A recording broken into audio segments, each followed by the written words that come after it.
Bom dia, irmãs. Queria começar essa última aula da nossa EBD de Feminilidade, né, com uma oração. Senhor, eu quero te agradecer porque mais uma vez estamos aqui, juntos, reunidos como igreja, como grupo também de mulheres, te agradecendo por essa misericórdia, Senhor. Por favor, abra os nossos ouvidos, nos dá corações tementes a Ti, ajuda-nos a nos desviar do mal, Senhor. Que fazer a Sua vontade seja realmente uma prioridade nas nossas vidas, acima de qualquer outro plano. Essa é a minha oração em nome de Jesus. Amém. Bom, como eu disse, né, hoje é a nossa última aula do ano. E coincidentemente, não foi de propósito não, essa aula vai falar sobre fazer planos, né? Então aí estamos à véspera de... Estamos aí à véspera, né, de mais um ano novo, 2020 a nossa porta, né? E então é comum a gente fazer as listinhas de resoluções, os planos para o ano novo. Eu gosto de fazer, a Lid também. A Sabrina gosta? Gosta. Acho toda coisa meio unanimidade feminina, né? Fazer os planos para o ano novo, os planejamentos, né? E aí até trouxe... O engraçado é que o próximo slide eu fiz uma listinha fictícia de planos de ano novo. E foi tão rápido, acho que foi o slide mais fácil que eu fiz, né? Acho que em 10 segundos eu escrevi essa lista. Então eu coloquei ali, ó. Vou copiar. Tá, vai lá. Vou copiar também.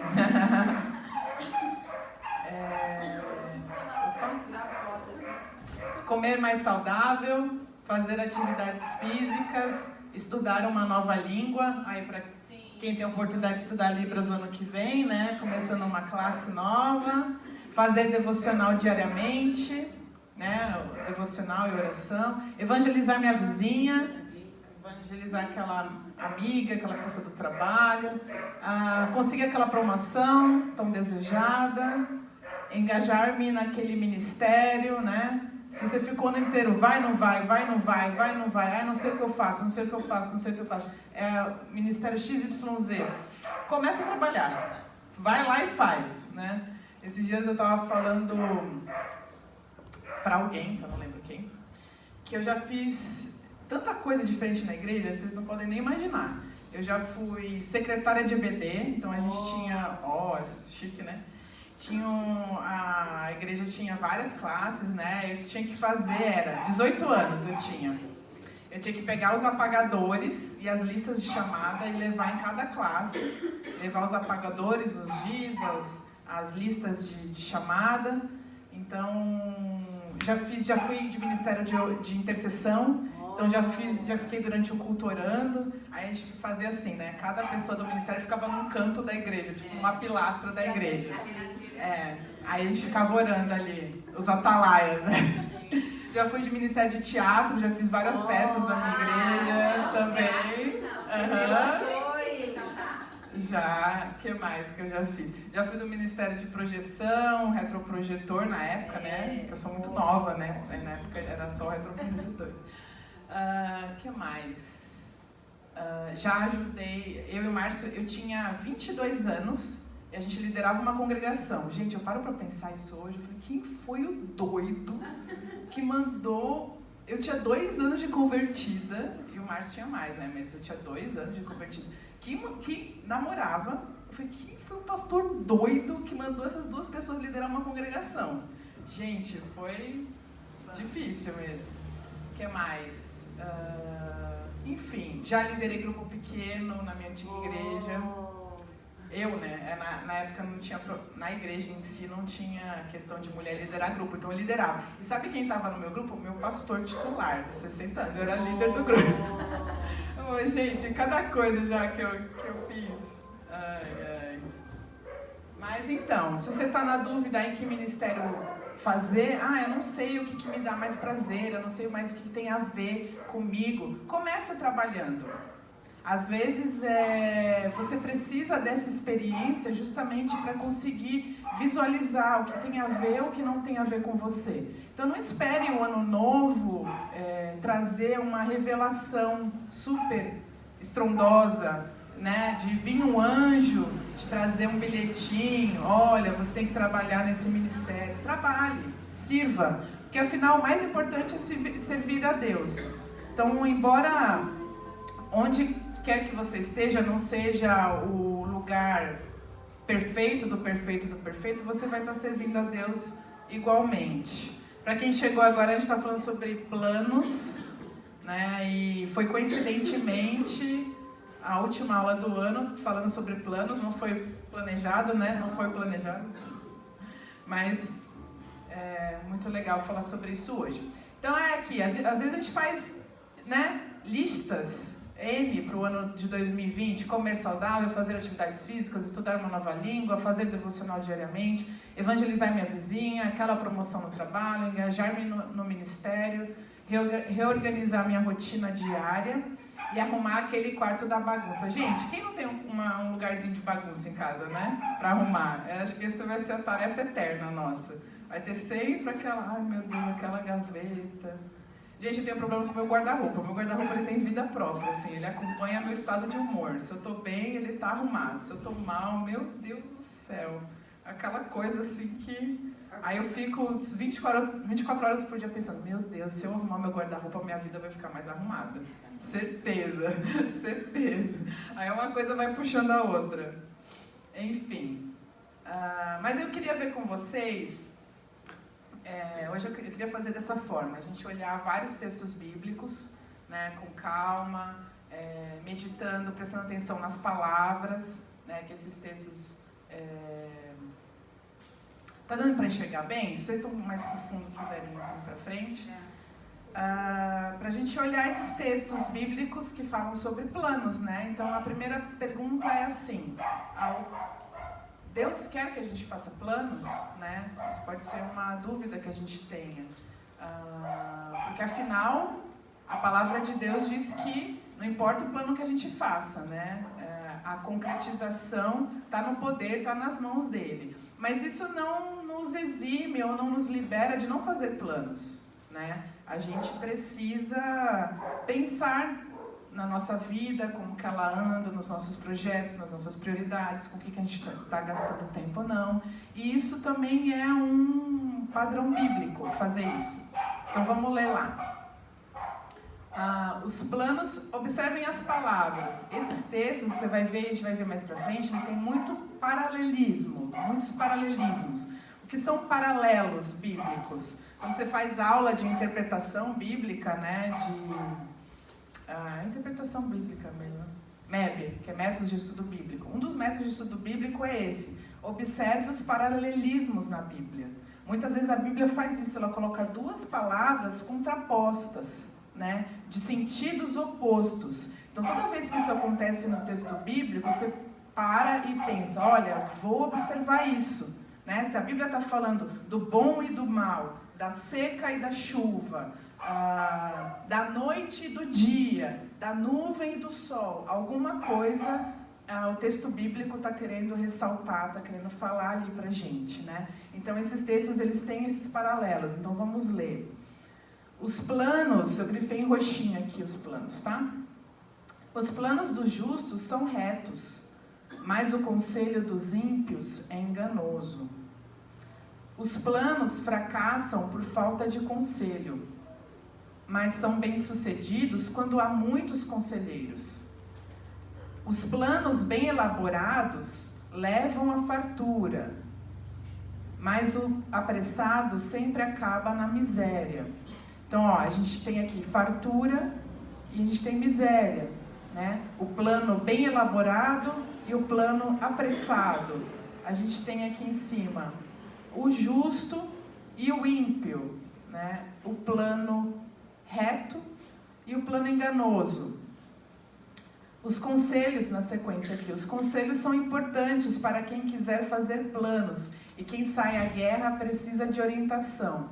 Às vezes a gente lê esses textos do Antigo Testamento, a gente pensa assim, Puxa, sair à guerra. Não é uma rotina nossa, né? Amanhã é segunda-feira, o que você vai fazer? Vou sair para a guerra. Né? Mas naquele contexto deles, tinha tudo a ver.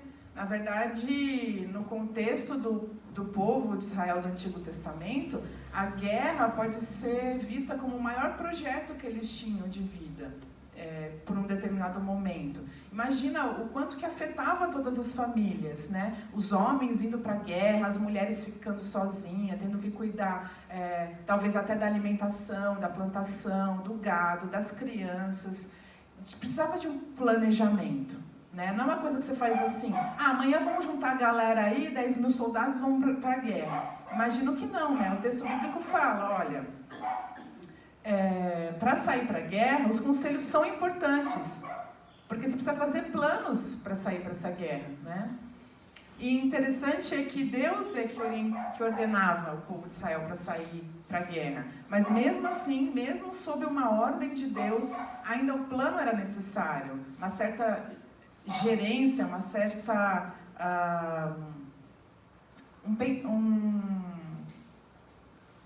eu estou tentando achar outra palavra para planejamento, mas um certo planejamento mesmo, anteriormente, né? Como que a gente vai ser, o que a gente... Estratégia, o que a gente vai levar para a guerra, quantos vão ser, por onde que a gente vai cercar o inimigo, né? E então isso a gente pode ver, pode fazer também um paralelo aí com a nossa vida, né? Quando a gente tem um projeto grande na nossa vida, vou mudar de cidade, né? Vou mudar de cidade ou não ano que vem? Vou mudar de escola? Vou mudar de trabalho? Vou começar um curso? Vou começar uma atividade nova? Né? O que eu preciso fazer? Dinheiro, tempo, né? Como que eu vou inserir esse novo plano na minha agenda? Então, esses seriam as nossas guerras, né? De hoje em dia. O caminho do preguiçoso é cheio de espinhos, mas o caminho do justo é uma estrada plana. Interessante que aqui, nesse primeiro versículo, ele fez um paralelo entre justo e ímpio, né? E aqui nesse versículo ele faz preguiçoso e o justo. Então ele coloca o preguiçoso aqui no lugar do ímpio. Então o que ele está falando aqui pra gente nesse paralelo? Que a preguiça é um tipo de impiedade, né? Então, que o caminho do preguiçoso ele é cheio desses espinhos, porque ele não planeja antes, ele não considera, ele não pensa, ele não analisa os custos de fazer alguma coisa. Quais vão ser as consequências desse meu ato, desse meu plano? O último aqui. Não há sabedoria alguma, nem discernimento algum, nem plano algum que possa opor-se ao Senhor. Então, o cristão, ele vive com essas duas verdades ao mesmo tempo. Fazemos planos, planejamos, temos sonhos, temos realizações, mas a outra ponta é de que nada pode opor-se ao Senhor. A vontade dele vai ser feita completamente, independente dos nossos planos. A questão é como cada vez mais fazer planos que sejam a vontade de Deus. Aqui nesses textos está claro que o ímpio não vai fazer plano que seja da vontade de Deus. Porque o coração dele é mau. E o coração mau do ímpio faz ele planejar coisas más. Né? Então acho que uma das primeiras aplicações para a gente fazer planos que sejam concretizados, digamos assim, para aumentar a nossa chance dos nossos planos serem concretizados, eles têm que estar alinhados com a vontade de Deus. Né? Com a vontade alinhada com o caráter, com a bondade, com a pureza, né, com a verdade, com os atributos de quem Deus é. Esse é o primeiro desafio, né? Na sequência, alguém pode ler aí o primeiro enquanto eu bebo água? As artimanhas do homem sem caráter são perversas.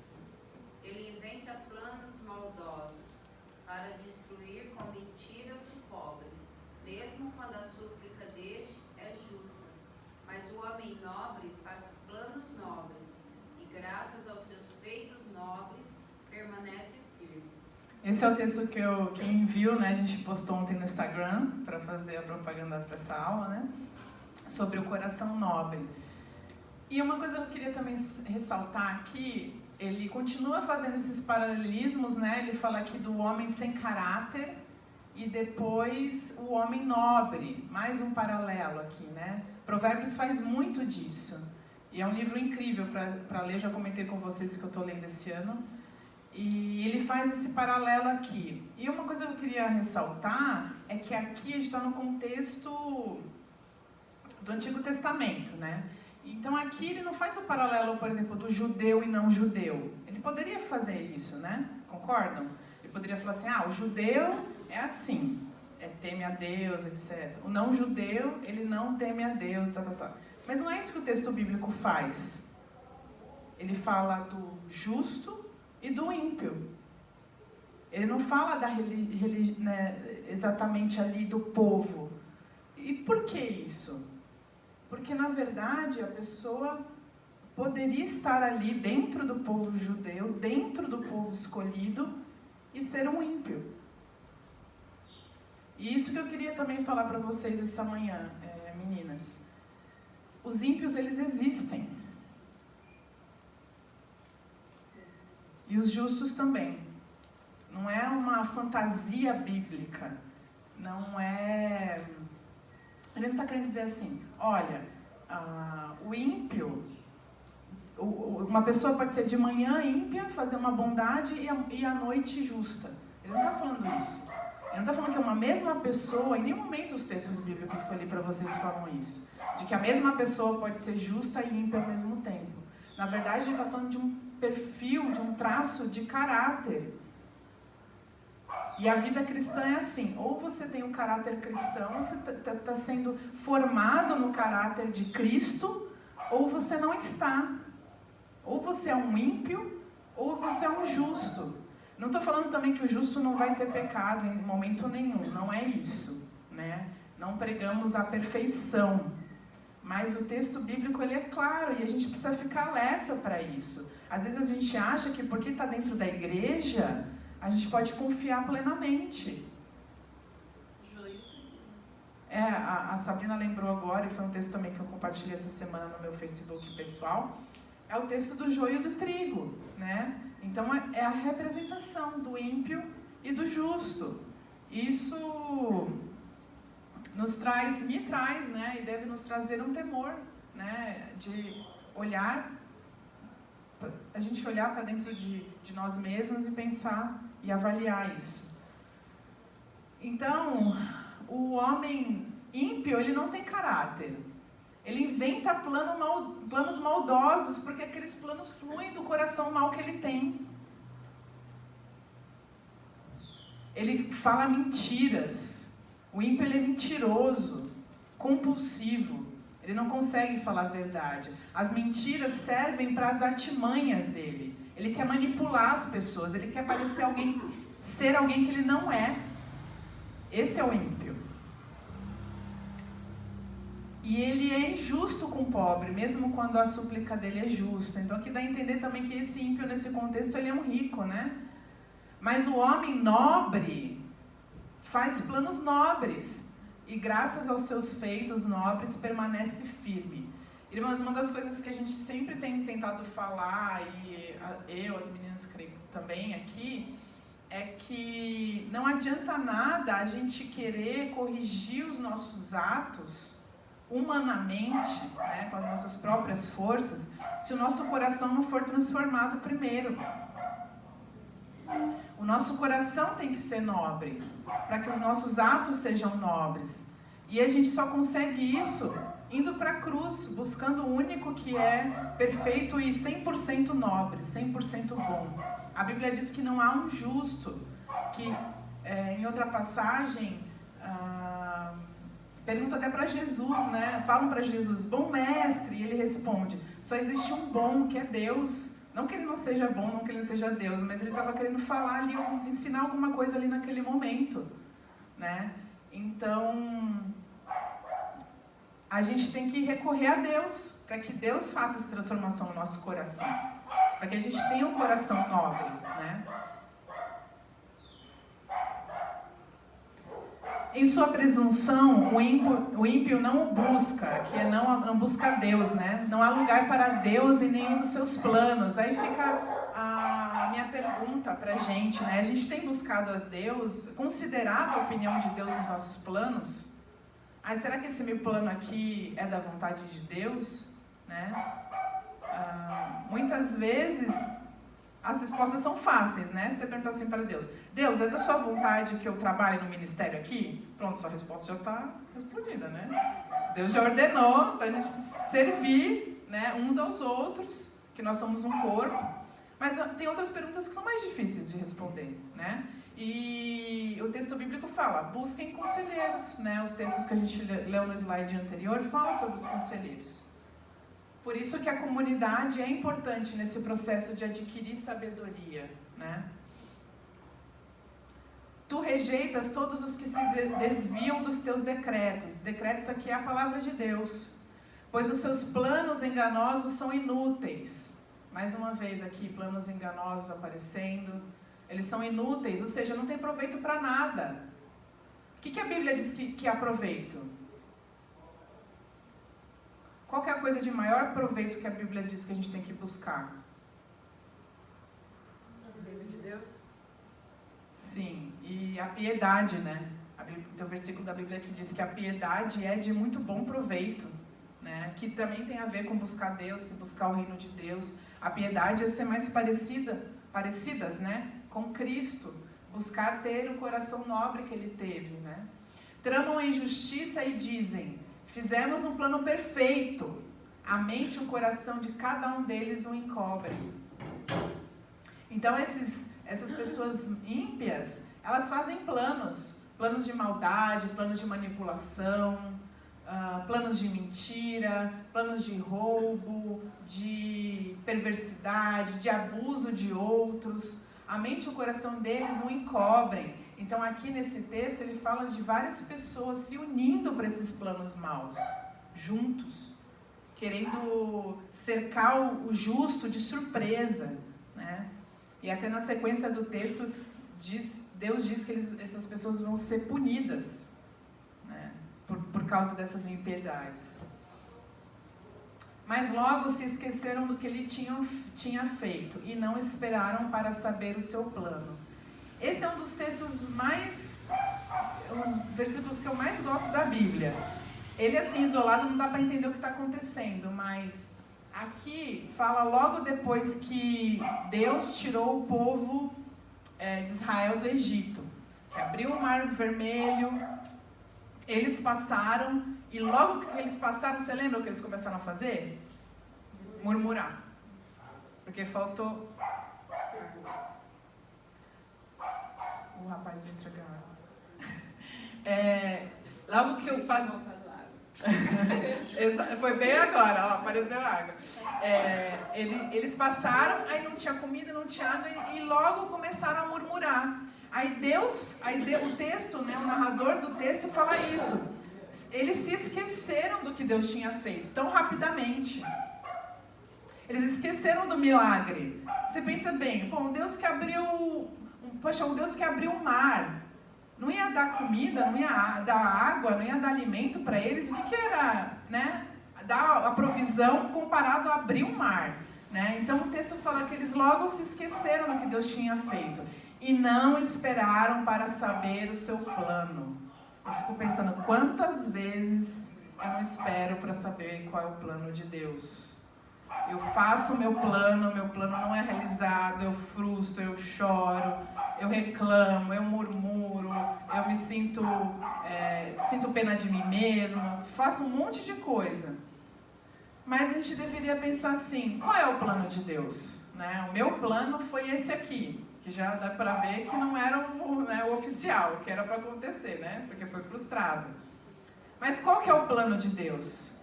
Vamos esperar para ver qual que é o plano de Deus? Às vezes a gente vem em situações falando, nossa, eu não sei o que fazer aqui, como que se resolve isso? Né? Talvez seja o momento de orar e esperar o plano de Deus se realizar, porque o plano de Deus, ele vai se realizar. Então, o que vai vir para o futuro era o plano de Deus. Vocês já pararam para pensar nisso? Às vezes a gente ora pedindo para a gente saber qual é o plano de Deus, e muitas vezes a gente não vai saber antecipadamente. A gente só vai saber quando aquilo acontecer. Isso faz parte da nossa limitação, não somos oniscientes, né? Seguindo aí, eu queria enfatizar um pouco os paralelos, né? Que eu comentei com vocês durante a leitura dos textos. Então, esses textos, eles são muito claros e são textos, assim, que eles são, a maioria de provérbios, né? E são textos que eles são colocados ao longo dos capítulos de provérbios. Aqueles textos, eles não estão só no mesmo capítulo. Então, o livro nos traz muito essa ideia dos paralelos, né? Recomendo mais uma vez a leitura de provérbios. Então, é que os textos, eles falam do ímpio e do justo, né? E como que o justo lida com os planos e como que o ímpio lida com esses mesmos planos, ou com os planos dele, né? Então aí quais são? O justo, começando pelo justo. O justo busca conselhos de pessoas sábias. Então tem um texto, né, que a gente leu que fala que o justo busca conselheiros. Eu acho que isso não é normalmente um problema muito da mulher, eu acho. Porque eu acho que a mulher tende mais a buscar conselho, a buscar ajuda. A mulher não tem muito esse orgulho, né? Mas pode ser que aconteça. Às vezes a vergonha nos impede, né? A vergonha, às vezes, se você fez algo que é vergonhoso, que você julga vergonhoso, é difícil mesmo de se expor, de buscar ajuda. Mas é o caminho que a Bíblia ensina. Se você está numa situação que você não sabe como resolver, um plano que você não tem certeza, né? Quem são as pessoas sábias que estão ao redor? E aí tem um ponto nevrálgico, um ponto importantíssimo. Quem são essas pessoas que você vai buscar conselho? Porque às vezes a gente está tão cego, estamos tão cegas na nossa própria, digamos assim, inexperiência mesmo, né? Então imagina uma criança. Uma criança tem um problema para resolver. Ela consegue, ao menos, identificar ao redor dela quem são as pessoas sábias? Às vezes ela tem a noção pelo cargo, né? Ah, vou pedir ajuda para o professor, vou pedir ajuda para o tio, mas muitas vezes ela está fazendo uma péssima escolha, porque ela não tem ainda nem condição de avaliar quem são as pessoas que podem dar um conselho para ela, né? Ela não tem ainda não desenvolveu essa capacidade. Então, eu acho que esse é o nosso primeiro desafio. Nós estamos fazendo a escolha certa dos nossos conselheiros? Como que está a vida daquele conselheiro? Como está o casamento? Como está a vida na igreja? Como está o serviço dela no ministério? O que os colegas de ministério dizem dela? O que a família diz dela? Como que é a criação dos filhos? Como que é o relacionamento dela? Como é o relacionamento com Deus? Quais são as conversas dela? Se eu passar com esse meu conselheiro 4 horas no longo do dia, sobre o que ele vai falar? Vai ser sobre maquiagem, roupa, marca, revista, botox, silicone, lipoaspiração, abdominoplastia, que mais?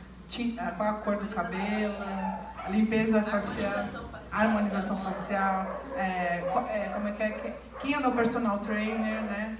Qual que é o meu personal stylist agora, né? Enfim, se você passar umas boas horas com essa pessoa e não sair de nada disso aqui, ó, nada de Bíblia, aí você já fala, já acende aqui a lanterninha. Aonde que eu vou chegar com esses meus conselheiros? Né? Fica o alerta aí pra gente. Então o justo, ele sabe escolher os conselheiros. Não é só ter um conselheiro, né? Não basta. Tem que ser um conselheiro sábio. Em contrapartida, o ímpio ele não busca conselho, porque ele se acha já bom o suficiente. Ele já está se saindo muito bem, obrigada nos planos maldosos e manipuladores e mentirosos dele, né? Aí, ou ele busca os conselhos enganosos, né?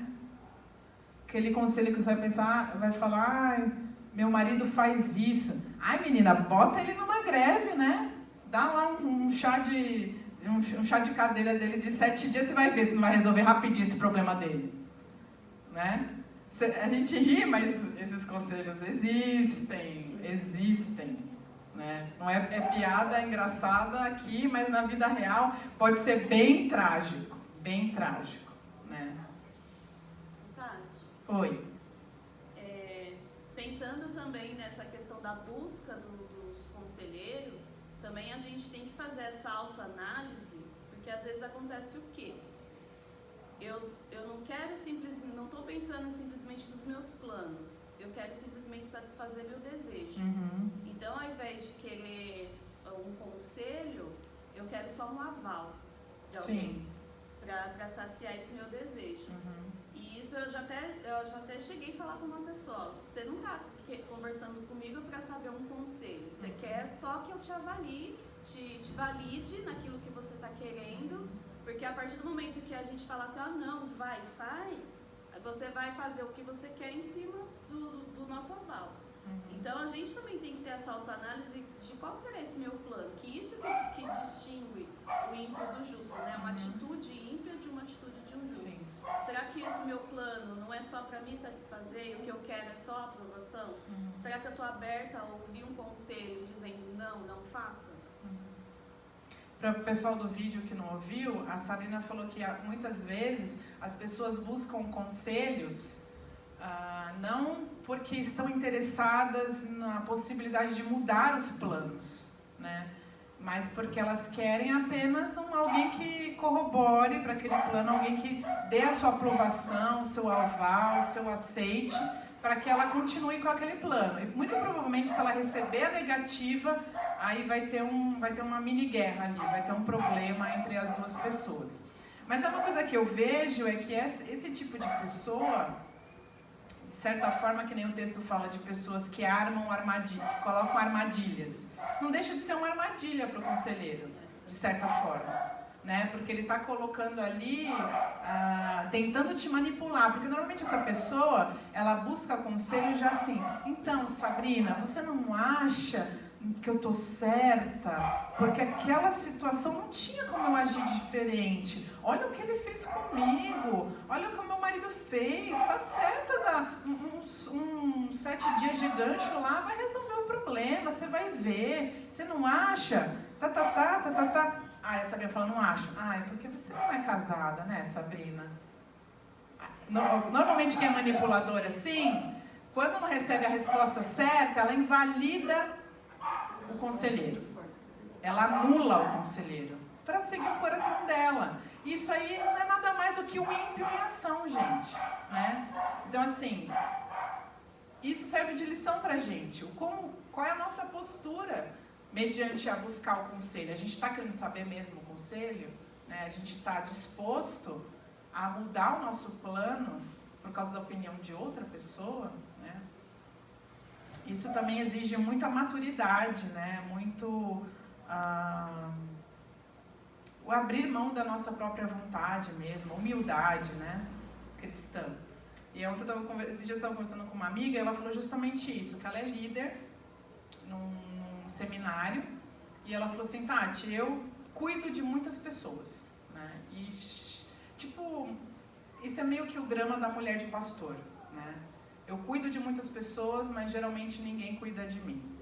E aí ela falou exatamente isso, eu cuido de várias pessoas, mas eu não tenho outra pessoa da mesma idade, da mesma fase que eu para me ajudar.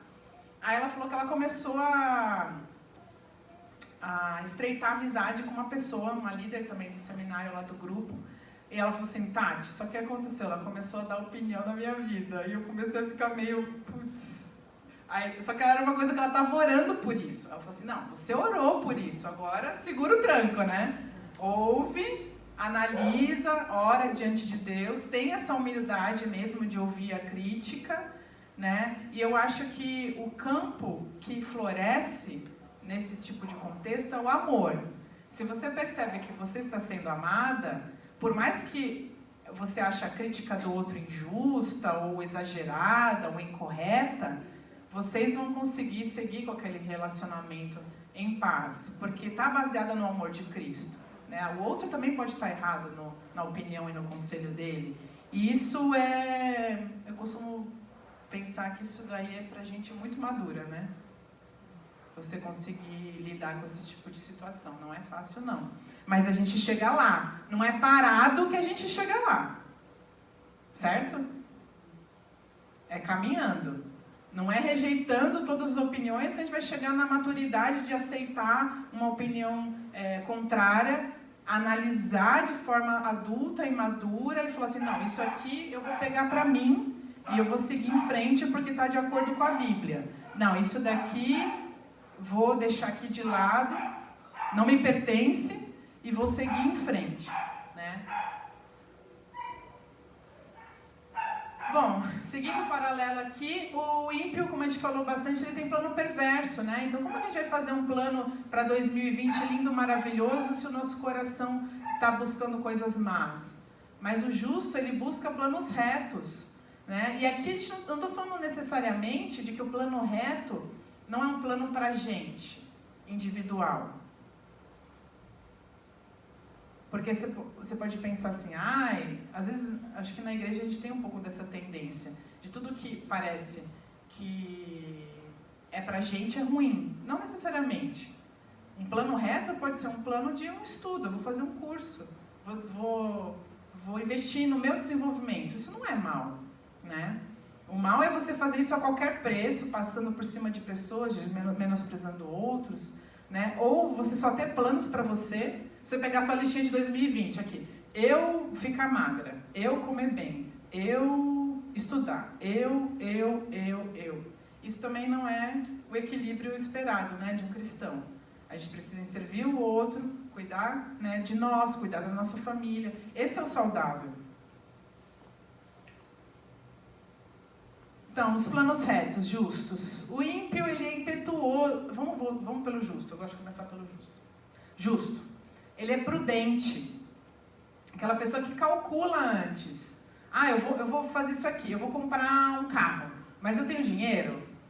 Eu consigo arcar com financiamento mensalmente? Isso não vai me apertar? Não vai faltar dinheiro para conta de luz, de água? Ele pondera com calma, ele não faz as suas escolhas precipitadas, né? Ele não é intempestivo.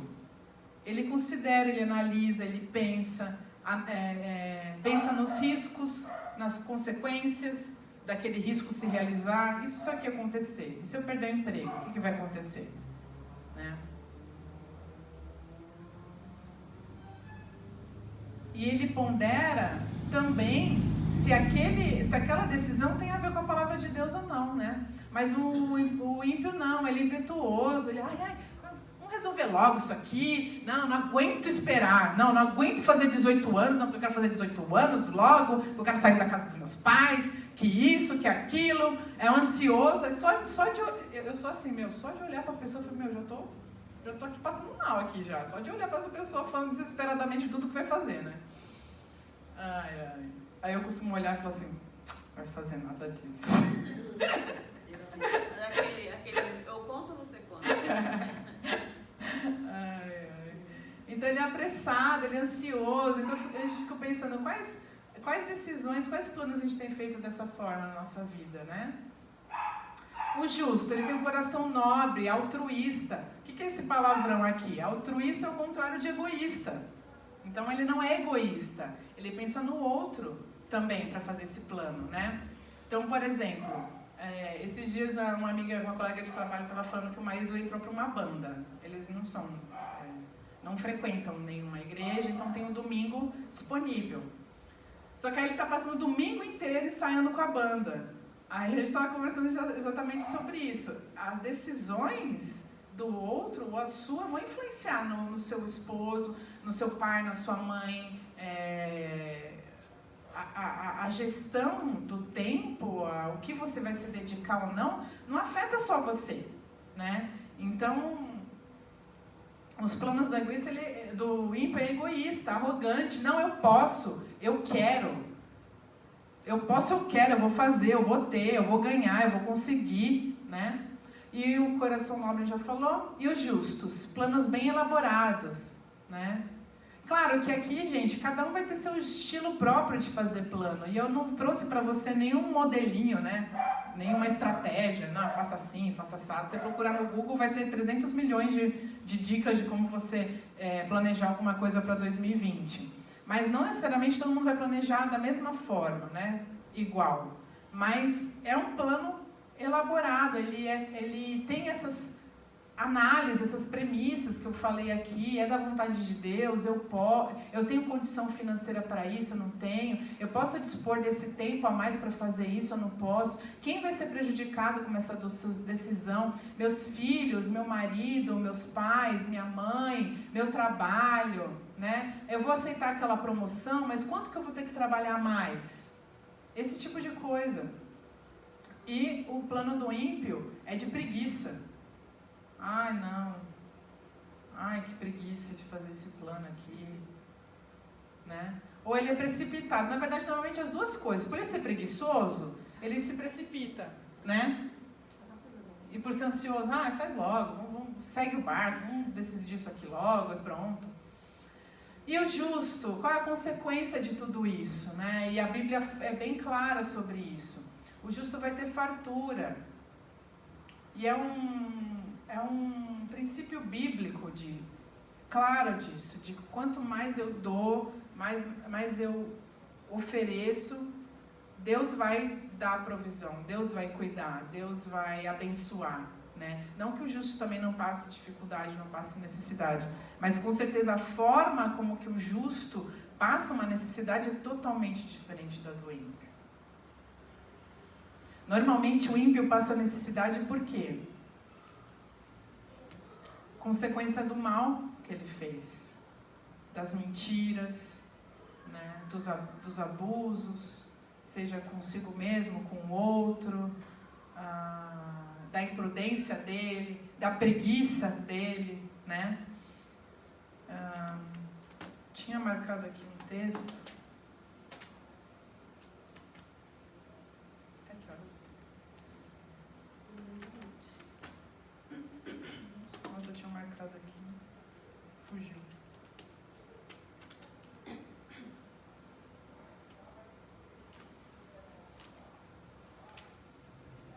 Achei.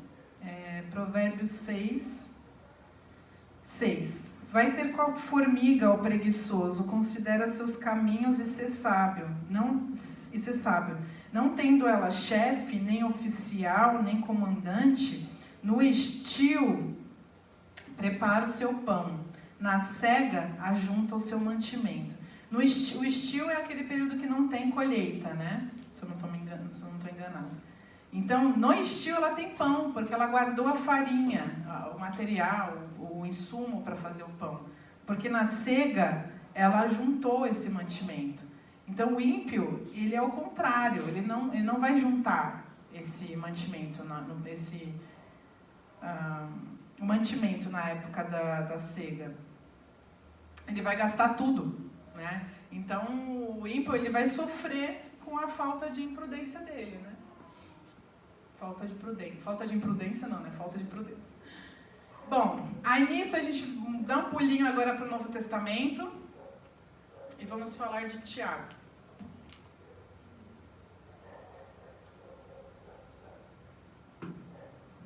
Tiago, capítulo 4. Vamos avançando aí do meio para o final. Tiago 4, 13 a 17. Ouçam. Agora, vocês que dizem, hoje ou amanhã, iremos para essa ou aquela cidade. Passaremos um ano ali, faremos negócios e ganharemos dinheiro. Vocês nem sabem o que lhes acontecerá amanhã. Que é a sua vida? Vocês são como a neblina que aparece por um pouco de tempo e depois se dissipa. Ao invés disso, deveriam dizer, se o Senhor quiser, viveremos e faremos isto ou aquilo. Agora, porém, vocês se vangloriam das suas pretensões. Toda vanglória como essa é maligna. Pensem nisso, pois quem sabe que deve fazer o bem e não faz, comete pecado. Então aqui nessa passagem, Tiago está falando sobre alguém que faz planos, né? Então planeja, eu vou viajar a negócios em XYZ, eu vou para São Paulo, depois eu vou, sei lá, para Santos, depois vou para a cidade A, B, C, D, vou fazer tal negócio com tais fornecedores, com tais clientes, vou ganhar dinheiro, vou fazer aquilo, vou realizar aquilo, mas não considera Deus. Vocês vão lembrar que tem um versículo de Provérbios que a gente leu que fala isso, que o ímpio não considera Deus nos planos dele. Então aqui, essa pessoa não está considerando. Tiago, nesse trecho, ele não deixa claro se essa pessoa era crente ou não era crente, se eram pessoas da igreja dele, mas pode ser que fossem mesmo também, né? Não está claro no texto. E o texto, ele lembra essa pessoa da nossa transitoriedade. Ele fala, quem é você? Você é como uma neblina, né? A neblina vem e vai embora sem você nem perceber, você nem dá conta, né? Mas aí ele fala que antes disso você tinha que considerar no seu coração, não, esse é meu plano, vai acontecer e vai se realizar, mas se o Senhor quiser. Aí ele fala que essa pessoa, ela usa de vanglória, e vanglória não parece uma palavra meio misturada de vaidade com glória, uma coisa meio assim, né? Uma glória vã. É uma glória vã? Então é uma pessoa que ela é orgulhosa, que ela é arrogante, ela é... Eu fico lembrando as palavras em inglês, fico tentando lembrar da português. Ela é aquela pessoa que... Autossuficiente. Ela é autossuficiente. Ela fala assim, não tem problema, eu resolvo. Aqui meu negócio, a minha área, a minha profissão, a minha área de conforto. Para que eu vou precisar de Deus? Né? Para que eu vou precisar consultar a Deus? O lucro está certo. E é interessante que eu pesquisei alguns, na sequência, tem um slide das aplicações e das interpretações, eu consultei alguns comentários sobre esse texto. E eu achei bem interessante esse último versículo. Pensem nisso. Pois quem sabe que deve fazer o bem e não faz, comete pecado. Não parece, não sei, pode ser minha leitura, mas eu lendo parecia que esse versículo estava meio deslocado, assim, parece que tinha encaixado ele aqui, assim. Dessa sensação? Eu peguei os comentários justamente para pesquisar o que eles estavam falando desse último versículo. Mas, na verdade, pelo menos o que os comentaristas dizem é que essa pessoa, em nenhum momento, o texto diz que ela é desonesta. Não fala que a profissão dela, o negócio dela é uma prática ilícita. Provavelmente não fosse mesmo, fosse algo honesto. Só que ele estava encarando essa profissão dele como algo dele, como algo que Deus não fizesse parte. E é isso que Tiago está dizendo. Você sabe que não é assim. Você tem essa oportunidade de fazer o bem, de incluir Deus nos seus planos, né? De não viver essa vida supérflua, só olhando para o que é material. Então a pessoa está falando que quando a gente tenta controlar a nossa vida, Tiago está falando, não essa pessoa, né? Tiago está falando que quando a gente tenta controlar a nossa vida e olhar a vida por um plano estritamente material, e não olhar o espiritual, e não olhar para Deus, a gente está fazendo mal. A gente não está fazendo bem. Embora o nosso plano seja a prova de imoralidade, que é o caso desses negociantes, né? Trabalhar é algo digno. Né? Então existe uma certa sutileza nesse texto com relação ao que é o fazer bem e o fazer o mal, aqui no último versículo. Aí Tiago fala que essa pessoa comete pecado. Então, existe essa possibilidade de a gente cometer pecado fazendo ótimos planos, né? Aí, na sequência, vem aí a interpretação. Eu botei Eu primeiro tinha pesquisado uma imagem. A Sabrina falou assim pra mim, hoje de manhã: menina, você mandou esse PowerPoint 2 horas da manhã. Por quê? Porque eu fico pesquisando essas imagens aí, recortando. Tá explicado. Aí, pra quem viu esse filme... eu sempre esqueço o nome dessa atriz, que ganhou mais Oscar no mundo inteiro. Difícil passar ela agora. A Meryl Streep. Então, esse filme é do Diabo Veste Prada, que ela terroriza. Ela é gerente de uma loja não, né? Uma empresa de moda, né? Uma revista de moda. E ela é o cão, né? Com a estagiária. É engraçado até esse filme. Depois, no final, a estagiária... Então, e primeiramente eu tinha buscado uma foto de um homem, né? Um executivo arrogante. Depois eu olhei e falei assim, tá cheio de... É uma mulher, né? Ficar colocando foto de executivo homem, aí, tem tanto exemplo ruim, né, pra pôr. Tanto exemplo ruim feminino pra pôr. Tá, então tá aqui, ó. Então, aí, quais são as aplicações? Aplicações e interpretações desse texto.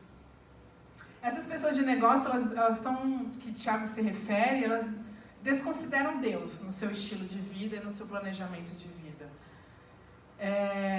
Aí eu coloquei aqui que parece tratar-se de homens de negócios honestos, porque o texto não fala nenhuma prática ilegal, né, dessas viagens.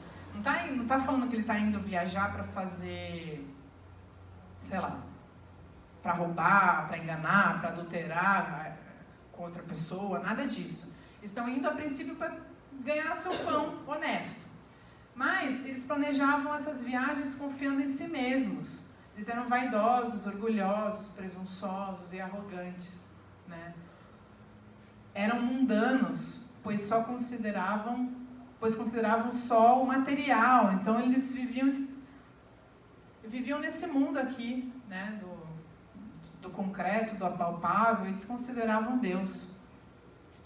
Eles tinham ciência dessa postura e do pecado, tanto que no último versículo que a gente acabou de ver, Tiago fala que aquele que sabe qual é o bem que tem que fazer e não faz, ele está pecando. Então, o texto dá a entender que eles tinham a ciência de que eles faziam mesmo esses planos, eles tinham esse estilo de vida que desagradava a Deus. Eles tomavam controle para si. E essa palavra controle, gente, embora não tenha aparecido em nenhuma aula nossa, né, especificamente, não sei se das emoções, a Sabrina falou sobre controle, mas o controle é uma coisa que é muito característico, na minha opinião, das mulheres. A gente quer controlar cada mínimo detalhe das coisas que não acontecem, que vão acontecer, que aconteceram, que não aconteceram, que não deixaram de acontecer. E isso que nos traz ansiedade, né? Então a gente passa muito tempo pensando no futuro, tentando controlar cada mínimo detalhe para eliminar todo o risco possível de dar ruim, né? E a gente vai falar na sequência sobre os planos que dão ruim, né? Mas isso é impossível a gente controlar todos os fatores, é só Deus que controla todos os fatores. E quando a gente tenta controlar cada fator, a gente, na verdade, está tentando sentar no trono de Deus. A gente está tentando ser o Deus do universo que controla cada partícula, né? Quem sabe o ano que vem a gente não faça uma aula sobre controle e ansiedade, né? Quem sabe? Então, Tiago ensina que devemos considerar nossos planos mediante a vontade de Deus. Se Deus quiser, faremos isso ou aquilo. E aqui não é um vício de linguagem, tá? Porque eu percebo que a gente aqui no Brasil, a gente tem isso. Tudo que a gente fala é se Deus quiser. Ai, se Deus quiser. Ai, se Deus quiser. Ai, se Deus quiser. Ai, se Deus... Não é errado falar isso, não é isso que eu estou dizendo. Mas a gente está sendo sincero mesmo quando a gente fala isso, se Deus quiser, a gente está disposto, né, a ouvir um conselho diferente, seja de uma outra pessoa, ou do próprio Deus, falar que não vai acontecer, né? Será que a gente está disposto a se submeter a Deus? Aí eu quero colocar uns conselhos gerais aí para terminar rápido e entregar o microfone para a Lite. Eu coloquei aquele meme. Gente, eu adoro meme. Outro dia meu celular falou assim para mim: você precisa liberar espaço. Você tem 100 memes. Eu tinha 100 memes no meu celular. Eu falei, meu Deus, não acredito que eu tenho 100 memes. É que nem mulher contando sapato, né? Aí eu juro que tenho 10. Aí vai contar, tem 60, né? Esse memezinho aqui, eu achei o máximo. Gostei muito do seu conselho, amiga Sabrina. Adorei seu conselho. Mas vou fazer tudo ao contrário. Gente, quem não tem uma amiga assim? Todo mundo. Quem nunca teve uma amiga assim? Impossível, né? Impossível nunca ter tido uma amiga assim. É o clássico, né? Você vai lá, gasta seu verbo, seu latim, né? Seu português, sua libras, gasta tudo que você tem lá, possível de linha, o ser vai lá e faz tudo ao contrário. Volta o namoro com aquele tranqueira, né? Ou pede demissão às vésperas do Natal e sai com uma mão na frente e outra atrás. Eu falei, meu Deus, você faz tudo errado, né? Dai-me paciência, Senhor. Aí você fala, não, olha, você vai lá, chega em casa, fala com calma com o seu marido, né? Conversa, pergunta pra ele o porquê que ele fez isso. Tá bom, entendi. No dia seguinte, nossa, eu joguei a casa abaixo, quebrei a mesa, chutei o cachorro, puxei a orelha do meu filho, não tinha nada a ver com a história, que eu tava com raiva do marido. Eu falei, aí você fala assim, Jesus, quando esse ser vai começar a ouvir? É o dilema aqui, ó. Bom, conselhos gerais.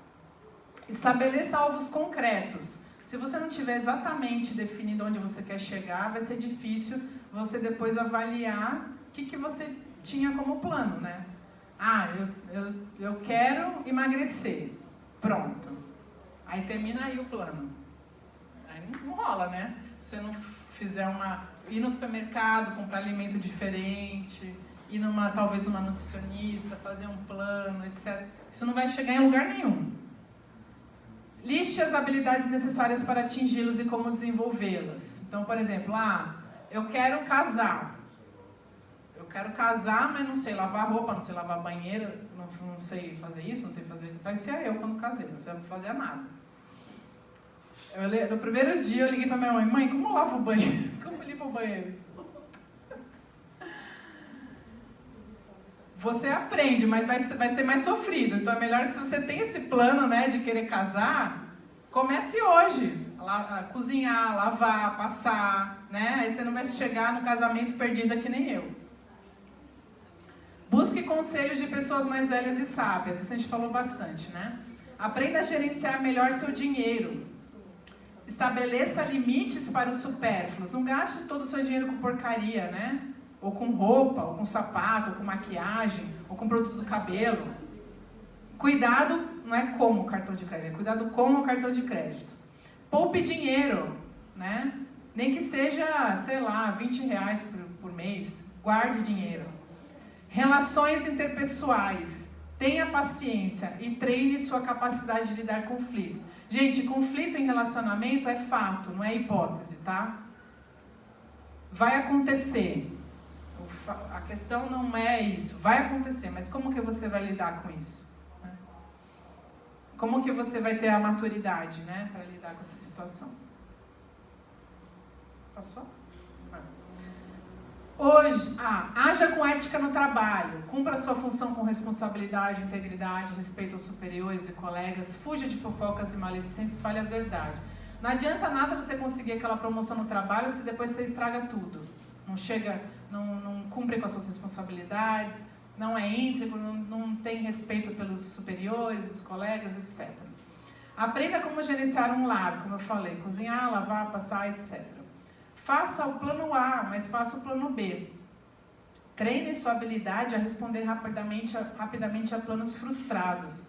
Às vezes a gente pode orientar toda a nossa vida, por exemplo, eu vou casar e ter filhos, que é uma coisa boa, que é uma vontade de Deus. Mas se você não casar e não tiver filhos, você vai passar a sua vida, você vai viver de espectadora, que nem, né, sentada no ônibus, olhando a correnteza passar. Tem uma música, um um ditado que fala isso, né?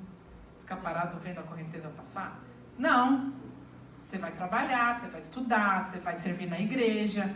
Mas quais são os seus planos para isso, se o seu plano A não der certo? Qual é o plano B? Né? Como que eu posso gerenciar essas questões? Vai escolher alguma profissão ou trocar? Pesquise com pessoas da área, leia notícias, mídias sociais, etc. Tem emprego, não tem emprego? O que eu posso me aprimorar? O que é melhor fazer, estudar ou não, etc. Conselhos gerais, continuação. Busque avaliações da sua família. Quais são seus pontos fortes e fracos? Organize seu tempo com sabedoria. Com o que você mais gasta tempo? Isso normalmente é uma indicação para a gente, o que a gente está gastando mais tempo. Priorize tempo de qualidade com a sua família e amigos. Cuide do corpo, da alimentação, da saúde, descanso. Descanso é preciso, é a ordenança de Deus. Deus descansou depois de criar o mundo. Não torne o lazer e o trabalho um Deus na sua vida. A gente gasta muito tempo vendo série, vendo isso, vendo aquilo, vendo YouTube. O que você pode fazer de mais útil com esse tempo? Você precisa de lazer, sim, mas a vida não é só lazer. Equilibre isso. Pense em formas criativas de desenvolvimento pessoal e profissional. Se você é mãe de filho pequeno e está em casa, quando que eu vou conseguir ter um tempo para, de repente, fazer um curso, um treinamento, me aprimorar em alguma área de interesse, fazer alguma atividade que eu goste? Pense nisso também. E poupe para o futuro e planeje a aposentadoria. Esse texto que eu li aqui da formiga é exatamente isso que ela fazia. No tempo da cega, que é da colheita, o tempo de fartura, ela estava juntando e guardando. E depois, no tempo de estio, ela tinha o que comer. Então, planejar sua aposentadoria e suas economias é exatamente isso. O tempo que você está ativo, que você tem saúde, você está trabalhando, é o tempo de juntar, né? E depois, na velhice, é o tempo de gastar. Isso qualquer planejamento financeiro básico vai te dizer isso. Então, planeje isso também, pense nisso também. Bom, era isso, meninas. Desculpa aí, Arite, de ter passado um pouquinho do seu tempo. Um pouco. Muito bem, pessoas. No planejamento todinho, lindo que a Tati falou, eu não vi nenhum planejamento do tipo assim, vou terminar a faculdade, aí eu já posso morrer num acidente de carro. Né? Ninguém pensa nisso. Ai, agora, que lindo, tá começando o ano, né? Ai, vou começar doente. Ninguém planeja isso, né? Não está nos nossos planos. A gente simplesmente não quer, na verdade, que isso aconteça, né? E eu fui incumbida da doce tarefa de falar quando o dia mal acontece. E eu achei muito interessante esse livro aqui, que eu vou super recomendar para vocês, porque eu também acho que não vai dar tempo de eu falar tudo que eu tinha planejado. Mas esse livro aqui, ó, Lado a Lado, ele é um livro que... Dave Furman é o nome do autor. A capa mostra duas cadeiras. Uma cadeira com as 4 perninhas e a outra cadeira sem uma perna, apoiada na outra cadeira. E é justamente sobre isso que eu queria falar um pouco com vocês. Porque a gente planeja a nossa vida, planeja o ano, planeja... Eu vou fazer uma faculdade porque eu quero um trabalho, porque eu vou comprar um carro, porque eu vou comprar uma casa, agora eu vou colocar o piso da minha casa, agora eu vou decorar, agora eu vou... A gente sempre tem planos, né? Eu quero que meu filho estude, eu quero que a minha filha se case. A gente tem planos não só para o ano de 2020, mas o mais certo, como a formiga faz, é fazer um planejamento também a longo prazo, porque ela pensa em toda a comunidade de uma maneira completa. E isso propicia que não é colmeia, que aquele formigueiro sobreviva por muito tempo por causa do serviço e do trabalho de cada uma, né? Então, aquele formigueiro dura muito mais do que a vida daquela pessoa.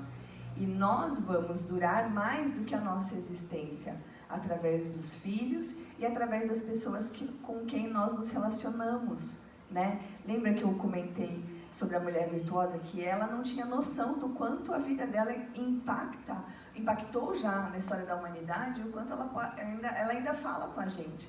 E a mesma coisa acontece com a nossa vida, a gente não sabe o quanto a nossa vida vai impactar e modificar a história de outras pessoas ao nosso redor. Mas o fato é que o dia mau, ele chega, e olha que interessante esse texto de Provérbios. Desfrute a prosperidade. Hã? Eclesiastes, exatamente. Eu falei. Desfrute a prosperidade enquanto você pode, mas quando chegarem os tempos difíceis, reconheça que ambos vêm de Deus. Lembre-se que nada nessa vida é garantido. Não dá um negócio no estômago? Porque você pensa assim, nossa, eu juntei todo aquele dinheiro, minha aposentadoria realmente não está garantida? Não. Você realmente estudou 4 anos, gastou maior grana na sua faculdade, pode ser que ela não seja tudo aquilo que você imaginou. Pode. Pode ser que toda aquela educação que você deu para o seu filho, ele não use e escolha um caminho totalmente diferente? Pode. Pode ser que seu marido, lindo e maravilhoso, aquele príncipe encantado que você finalmente conseguiu casar, que ele não seja tudo aquilo que você imagina? Pode. Pode ser que tudo aquilo que você idealizou para a sua vida não dê certo? Pode. E é isso que Eclesiastes está falando. Nada nessa vida é garantido. Nós fazemos planos, mas a resposta certa vem do Senhor. E a resposta do Senhor é que nós sempre seremos felizes? Não. Né? Porque como um texto que a Raquel colocou depois do episódio com a Dani, a dor e o sofrimento é um material que Deus usa para construir o nosso caráter e a nossa vida. E diante dessa situação, porque a gente não sabe o que o ano de 2020 vai trazer, eu sinceramente oro para que seja diferente do ano de 2019, porque muitas emoções, e nem sempre boas, e ainda não acabou. Mas eu realmente espero que 2020 seja um ano para a gente conseguir respirar um pouco melhor. Mas será que isso é garantido? E aí eu queria ver 2 perspectivas diferentes. A primeira é, quando a dor chega na sua vida, o que a gente tem que fazer quando a dor e o sofrimento, a coisa ruim, chega na sua vida?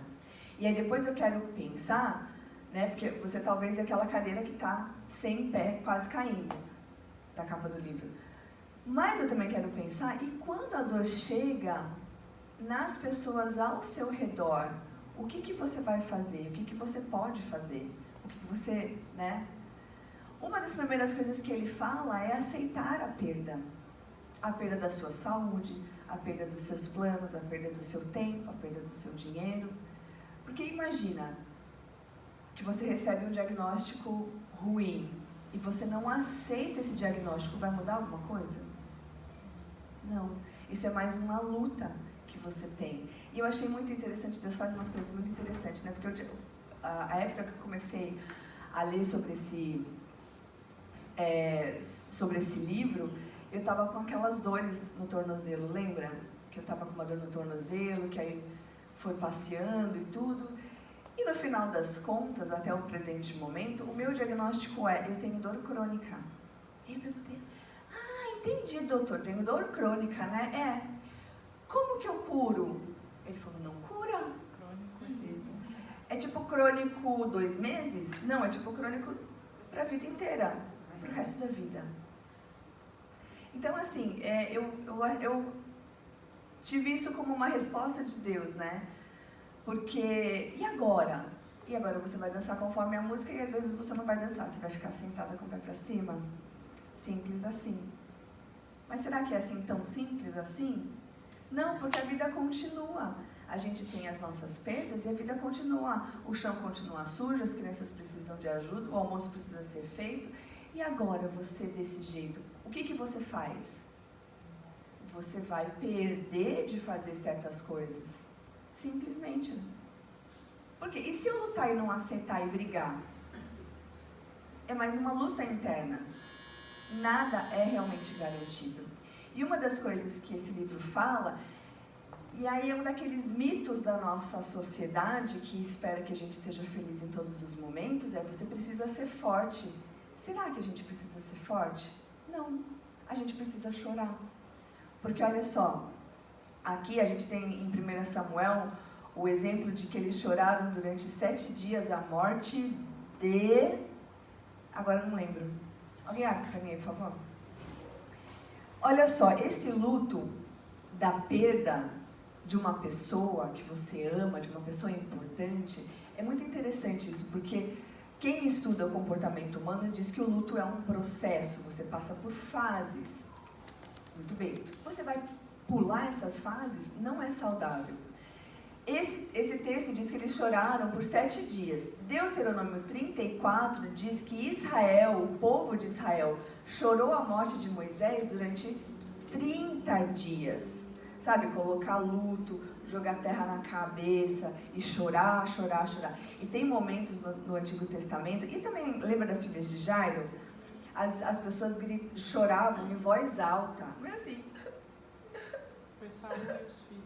Hã? Saul e os filhos. Saul e os filhos de Saul, 7 dias. Um cara ruim da pega, 7 dias o povo parou tudo para chorar a sua dor. Olha só em Gênesis aqui, ó.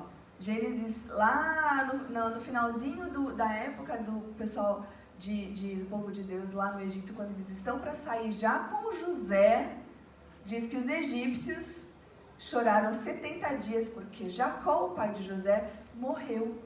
O patriarca no momento daquela nação, né, escrava, 70 dias. Imagina você parar 70 dias da sua vida para chorar. Isso quer dizer o quê? Que existe uma fórmula. Chega, já deu, mano, você já chorou 3 dias da morte do seu marido, você pode colocar agora a roupa e sair para a vida, bota o sorriso no rosto, você precisa ser feliz, você precisa ser forte. Não, a gente não precisa ser forte. A gente precisa aceitar que as coisas ruins acontecem. E quando as coisas ruins acontecem, o que a gente faz? A gente chora e lamenta. Olha o que esse salmo... A gente não vai conseguir ler. Mas leia esse salmo. Esse salmo, ele é especial. Porque ele não traz nenhuma esperança. A pessoa chora, lamenta, fala sobre a sua dor, sobre o que está acontecendo, e ela não fala assim, mas amanhã o sol vai brilhar. Ele não fala que nem o cara do Náufrago, o Chuck Nolan, aquele cara que ficou 4 anos naquela ilha deserta, né? Quando ele volta e a noiva dele está casada e com um filho, e agora, o que você vai fazer? Eu vou respirar, vou continuar respirando, porque amanhã o sol vai nascer novamente. Esse cara de salmo, nem isso ele fala. Ele só fala da miséria e da dor que ele está sentindo. E, gente, isso está na Bíblia, isso é inspirado.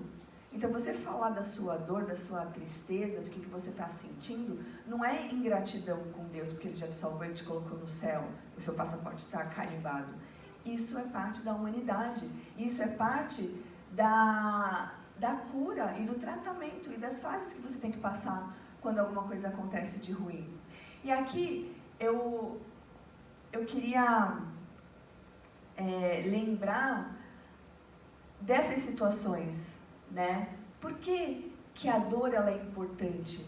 O que ela pode trazer de coisa boa para nós? O Salmo 51 fala que Deus não desampara o de espírito quebrantado.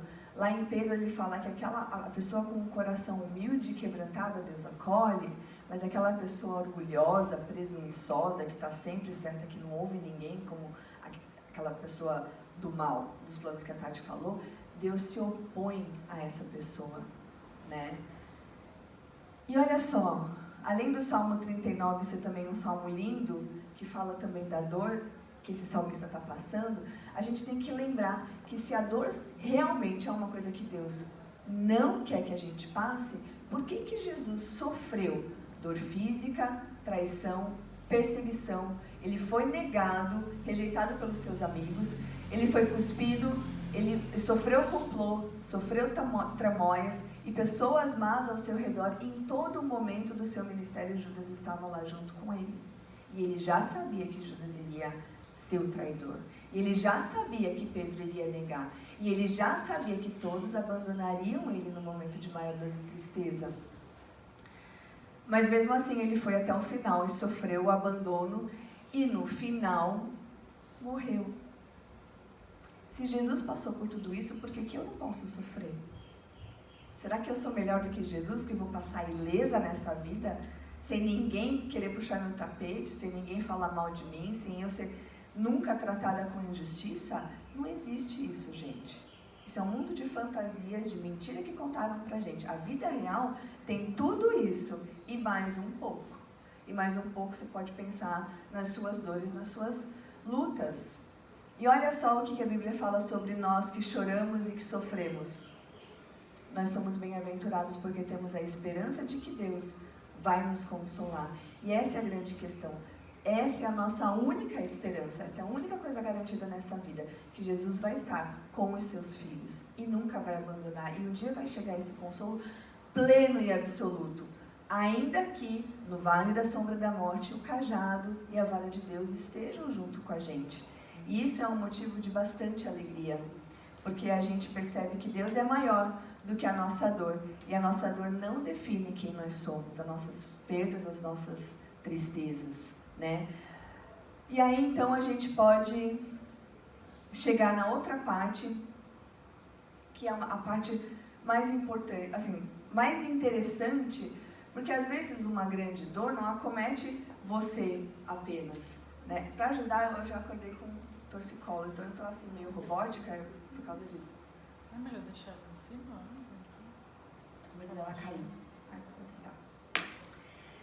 O que a gente faz quando as pessoas ao nosso redor, que nós amamos, estão com alguma dor e sofrimento? Uma vez conversando com pessoas que sofrem e que têm alguma dor, a pessoa fala assim, mas fulano ficou sabendo que eu passei por isso, eles nem perguntam como é que eu tô, eles nem querem saber, nem tocam no assunto. E aí eu fiquei pensando, por que nós agimos assim? E eu especialmente acho que é por um certo tipo de ignorância. O que eu vou falar para ela que perdeu o filho? O que eu vou falar para ela que perdeu o marido? O que eu vou falar para ela que perdeu a 5ª gestação? O que eu vou falar para ela daquele acidente? O que eu vou fazer? E a gente fica um pouco meio paralisado com essa... E agora? Né? O que eu falo? Uma das vezes que eu perdi, eu tive 2 abortos antes do Noah. Uma vez uma pessoa falou assim, nossa, eu fiquei sabendo do que aconteceu com você, eu ia te ligar. Ah, mas aí eu não liguei. Eu percebi. Eu percebi que você não ligou. Eu percebi que você não ligou, eu percebi que ninguém, assim, não é ninguém, eu percebi que assim, eu não sou importante para você. Porque eu lembro hoje de uma pessoa que chegou, e isso é marcante, quando você está na dor, é marcante as pessoas que vão andar junto com você. Eu lembro de uma pessoa que falou assim, nossa, eu cheguei aqui, eu queria conversar com o pastor e contar meus problemas, mas diante do que você está passando, ele deu um abraço e falou, deixa pra lá. Aí a gente se abraçou. Verdade. Uma pessoa que nem é uma pessoa assim tão legal. Mas naquele momento, ela fez uma coisa muito legal, que realmente me marcou. O que a gente tem que fazer então, minha gente? Vamos pensar. Nós temos que ser uma amiga fiel em tempos de dor, porque isso vai acontecer, minha gente. Isso não é assim. Será? É, sim, com certeza. A gente só não sabe quando. Às vezes, em alguns momentos, a gente não tem que falar nada, porque às vezes, como os amigos de Jó, a gente fala besteira. E eu tenho que falar que eu já falei muita besteira em momentos de dor para amigas. Eu lendo esse livro, eu falei, meu Deus, como eu ajudei a piorar a situação das pessoas ao meu redor que sofrem, né? E eu queria pedir um perdão público, assim. Às vezes eu falei demais, sem pensar, né? É tipo assim, você tá no velório, oi, tudo bem? Como assim, tudo bem? Você tá no velório, mano. Não tem como você falar assim, tá tudo bem? Não, claro que não, pô. Não tá vendo minha mãe morta ali? Né? Ou alguém com dor, eu tenho umas outras amigas que têm uma dor crônica pior do que a minha. É a mesma coisa que eu perguntar, oi, tudo bem? Não tá tudo bem. Ela sente dor todos os dias. Então vai estar bem? Não, tô com dor. Né? Verdadeira comunhão. Uma das coisas que acontece é assim, ela bateu o carro, perdeu o sobrinho, não vamos chamar ela para comer não. Vamos deixar ela lá quieta no lugar dela. Isso não é saudável. A gente tem que incluir as pessoas na na nossa vida, mesmo se ela tiver perdido o marido, mesmo se ela tiver perdido o filho, mesmo se ela tiver perdido o emprego, mesmo se alguma coisa realmente ruim tiver acontecido. Ela precisa de pessoas. Ainda que vocês estejam comemorando, às vezes a pessoa pode pensar assim, não estou muito na vibe da comemoração. Mas às vezes só dela participar, isso já é algo importante, isso já pode fazer parte do processo de cura. Então, a porta tem que estar aberta para essa pessoa, porque além da perda e da dor, ela vai se sentir sozinha. Você está agravando e piorando uma situação. Lealdade. Amigos decidem ser amigos e cuidar dos outros nos dias bons e nos dias maus. Às vezes é só estar junto, é só chamar para comer, tomar um café, né? Não como se nada tivesse acontecido, mas para você dizer, olha, não importa a dor, eu estou aqui junto com você também. Uma outra coisa que a gente pode fazer é cultivar a alegria. Por quê? A dor, a perda, o nosso sofrimento não pode definir quem nós somos. Porque além da dor, você está com dor, você está com o seu sofrimento, mas você ainda tem a Jesus Cristo, você ainda tem a família da fé, você ainda tem muitos motivos de bênção e motivos que podem trazer alegria para a sua vida. E faz parte da amizade lembrar das coisas boas, né? Depois eu vou falar mais pra frente uma das várias coisas que a gente não pode ou não deve fazer, né? Seja um portador da esperança para essa pessoa. Por quê? Um dia toda a nossa dor vai acabar. Um dia Jesus já está recolhendo as nossas lágrimas e Ele está levando em consideração cada lágrima do nosso choro e da nossa tristeza, da nossa dor e da nossa dificuldade. Não é lindo isso? Tem alguém que se importa com a minha dor e com o meu sofrimento que ninguém vê e que ninguém quer saber. Tem alguém que se importa. E a gente precisa lembrar dessas coisas. Lembrar que um dia vai acabar, mas lembrar que Jesus anda com a gente em todos os momentos. E isso é a esperança da vida, da vida eterna de Jesus. Isso é o Evangelho. O Evangelho para hoje é lembrar que as misericórdias do Senhor se renovaram essa manhã novamente para nós. E é por isso que nós não somos consumidos. E o perdão de Jesus está aí para nós. Ele tem consolo, ele tem uma vida nova e ele tem a presença dele para as pessoas que o aceitaram. E isso já é motivo de alegria. A gente precisa lembrar disso. Do Evangelho para hoje. E você, como amigo, você pode servir essa pessoa. Eu lembro que na semana que eu estava muito ruim, que eu não conseguia andar, inclusive um dia que eu fui fazer exame, eu fui andando assim, você fez cirurgia? Eu falei, não, eu estou só com dor. Estava aqui. Nesse dia, uma pessoa levou comida para mim. Foi a semana, foi assim, batata. Foi exatamente aquilo que eu precisava. Para não ficar em pé, porque eu não consigo, não tenho a mesma agilidade nos momentos de dor, não tenho a mesma eu estou mais devagar, não consigo fazer tudo, demoro para chegar, essa pessoa me levou comida. Gente, bênção de Deus.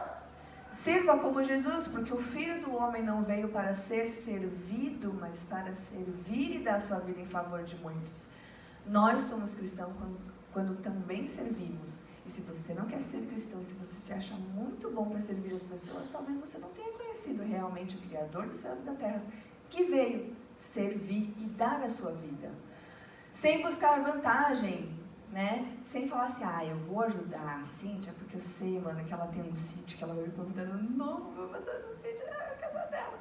Não é assim, é servir porque Jesus serviu. E é de modo específico, e a gente vai falar um pouquinho melhor disso depois. E você também pode servir essa pessoa orando por ela. Orando por ela, pedindo que Deus ajude, pedindo que Deus remova a dor e a tristeza, pedindo que Deus cure.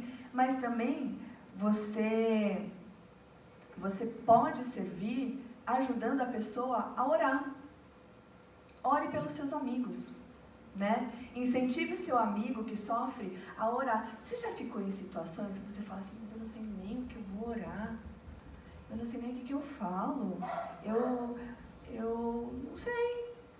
Você já ficou? Você não sabe nem por onde começa uma oração? Pois é. Eu acho que foi também para isso que Salmos foi escrito, né? Porque ele é canções, é uma coletânea de canções, mas ele é uma coletânea de orações também. Então, nesse momento, você pode lembrar dos Salmos, e para isso você precisa ler eles. Você pode lembrar, olha, o que você está passando, aquele salmo tal, fala mais ou menos a mesma coisa. E parece um pouco meio americano, mas você pode orar os salmos. Tem até um livro do Bonhoeffer, mas eu sou conservadora, que fala sobre isso, orando os salmos. E o Krause falou que o livro é excelente, e eu fiquei super curiosa de conhecer. Porque ele fala assim, como que eu vou orar? Eu vou orar os salmos. Eles são uma ótima pista, né, para esses momentos de que a gente não sabe nem o que fala, né? Será que se eu falar que eu quero que o meu inimigo, aquela pessoa que pisa no meu pé, que quer puxar meu tapete, se eu falar que eu quero ver ele apodrecendo na cadeia, com a reputação na lama, será que isso é de Deus? Será que eu estou sendo santa? Será que eu estou sendo de Deus? Aí você tem que lembrar que tem um salmo que fala, felizes os que pegarem os seus filhos, ele a cabeça dele na pedra. Olha que santo. Destruir no pó. Gente, isso é humano. Os salmos falam isso. Porque é a condição daquela alma. O que nós não devemos fazer é pegar com as nossas próprias mãos e fazer justiça. A gente espera na justiça de Deus, a gente espera que Deus é o nosso protetor, o nosso cuidador, o nosso médico, o nosso vingador, mas a gente pode orar e a gente pode incentivar os amigos que sofrem a orar com os salmos. Gente, vamos ler os salmos, além dos provérbios também. Muito bem. Alguns momentos Deus vai ouvir e alguns momentos Deus vai falar, a minha graça te basta, segura aí essa dor que você vai ficar com ela o resto da vida. Então você tem que fazer o que você pode fazer. Muito bem. Conversas difíceis. Como é que a gente faz? Como é que a gente conversa com as pessoas que estão na dor e no sofrimento? Às vezes, uma das melhores maneiras pelas quais você pode servir quem passa por sofrimentos é através da repreensão amorosa e cuidadosa, apontando-lhes o pecado delas e direcionando para Deus. Porque uma das coisas que acontece com quem sofre é aquilo que está no nosso coração aflora. Aquilo que está no nosso coração. Lembra de Tiago? Ele fala, é bom vocês passarem por provações para saber o que está no coração de vocês. Lembra de Mateus que fala que a boca fala do que está cheio o coração?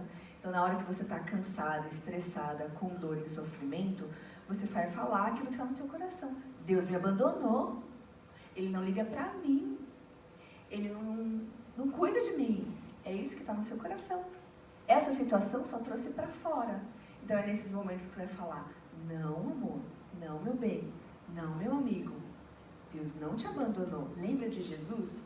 Quando você fala isso é o que ele está falando aqui de uma repreensão. Não, Deus não te abandonou. Porque não abandonou Jesus? A dor e o sofrimento foi plano de Deus, um plano bom, que no final teve um resultado bom.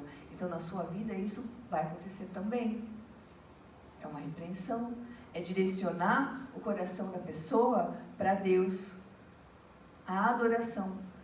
A razão da nossa vida não é a gente ser linda e loira, magra, rica, viajar, ter 3 carros e ter uma profissão bem-sucedida, ganhar rios de dinheiro e ter uma saúde impecável e chegar aos 60 anos com cara de 40. É bom, é bacana, mas isso não é a razão da nossa vida. A razão da nossa vida e a nossa adoração tem que estar no Senhor. E quando os nossos planos são frustrados, a gente percebe o que está realmente no nosso coração. E isso é uma coisa que a gente precisa vigiar. E você, como amigo de alguém que sofre, não pode simplesmente deixar para lá. É sua função como amigo fiel ajudar essa pessoa que sofre, falar, não é bem assim.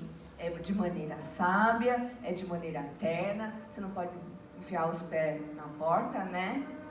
Falar com os amigos de Jó, mas você precisa redirecionar essa vida dessa pessoa que sofre para Deus.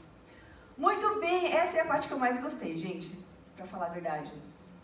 Eu super mega gostei, porque assim, eu me vi fazendo um monte dessas coisas que eu não devo fazer, né? E eu falei assim, poxa,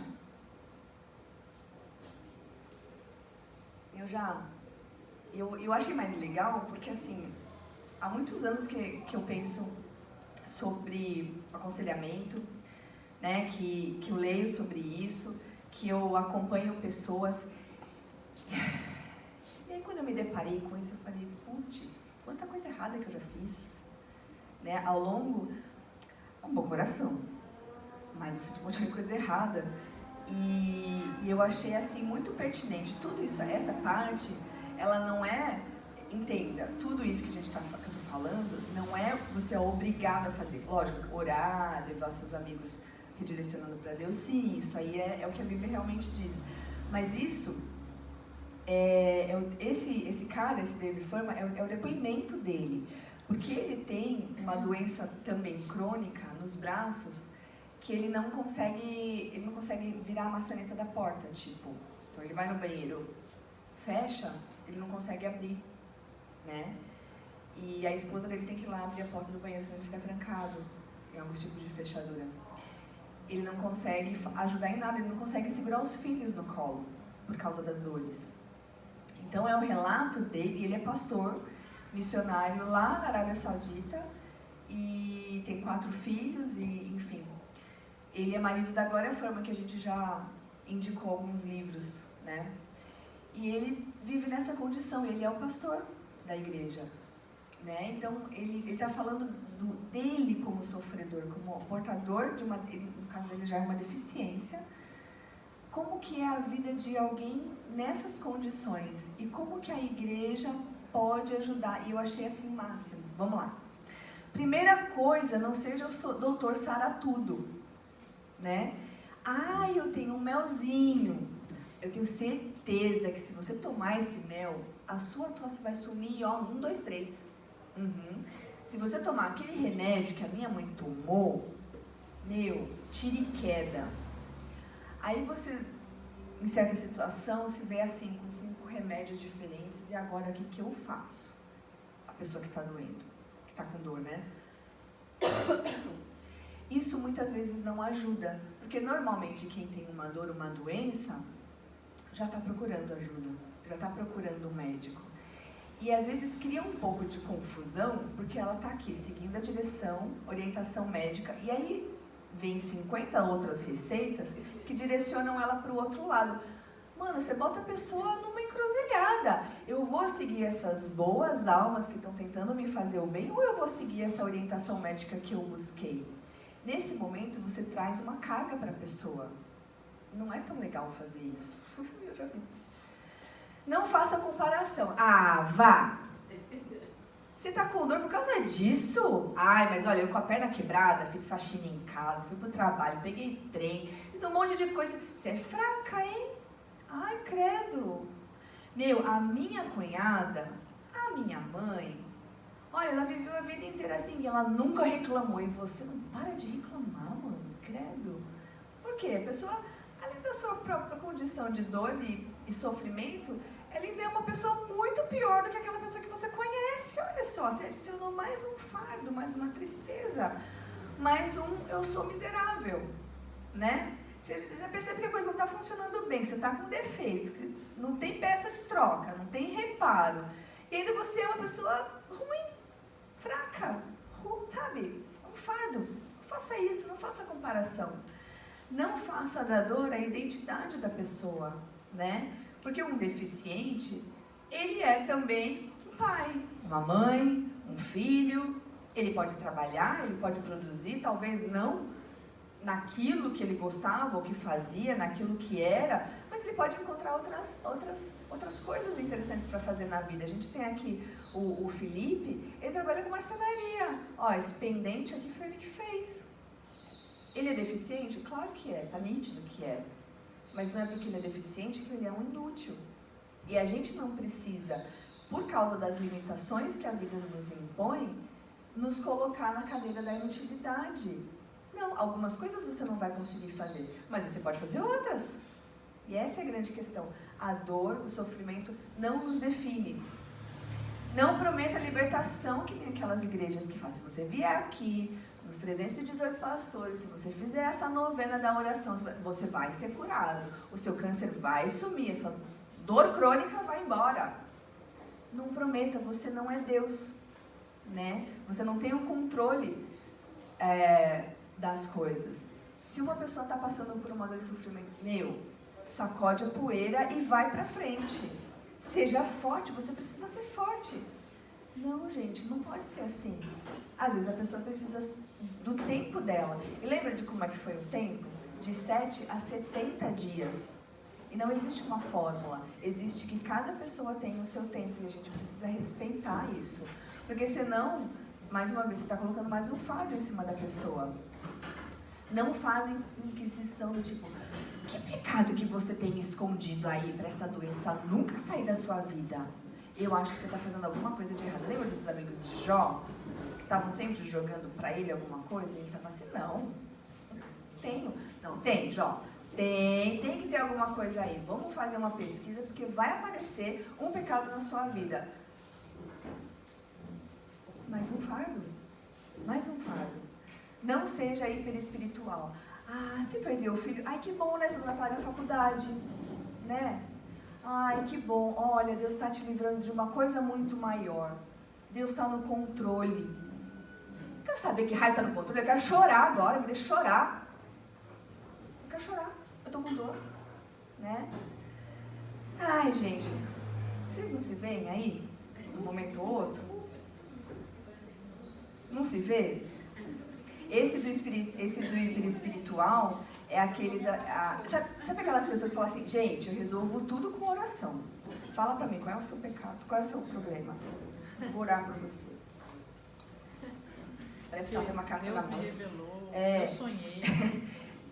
Deus me revelou, eu sonhei. Não faz assim. Você está falando para a pessoa que ela é uma miserável pecadora, que nem Deus não ouve a oração dela. Por isso que ela está nessa condição. E você, linda e maravilhosa, é que resolve todas as suas coisas com oração. Hora que melhora. Gente, não tem clichê. Procura saber qual é a dor dessa pessoa. Procura saber as condições.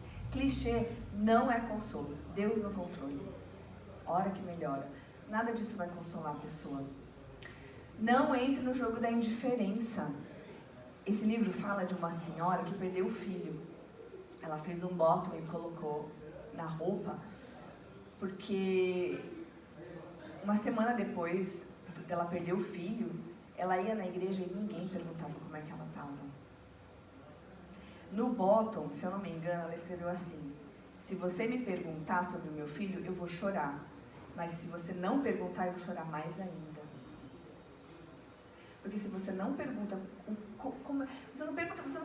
essa mãe, você não vai perguntar, oi, tudo bem? Não, você não vai perguntar, oi, tudo bem?